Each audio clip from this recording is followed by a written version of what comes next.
there's got to be some hesitancy to want to make that change because everything that you've done up until then has been successful in your mind. Yeah, no question. And I think part of it is who delivers the message, right?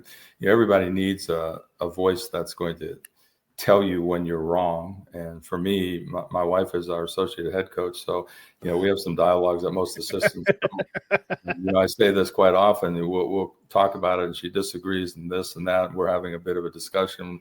We go to bed, and I'm still discussing it. And I'm one that lays there, can't go to sleep. And I think I'm still talking to her, and I realize that she's asleep, and I'm talking to myself. So, but yeah, there's a resistance that we all have. People get defensive. They don't want, and especially when it's a group of fans.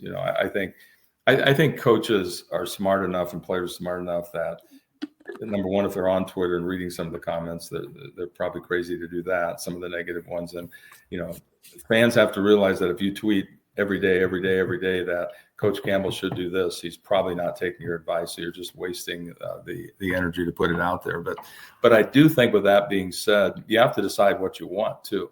If a coach, let's not name a name, let's just say in general, if a coach has 10 years of success and the floor is a 5, which isn't bad, you're maybe doing well in your league, and your ceiling is a 7, and by staying status quo, you're never going to have a floor lower than a 4, and your ceiling's never going to be higher than a 7. Is that enough?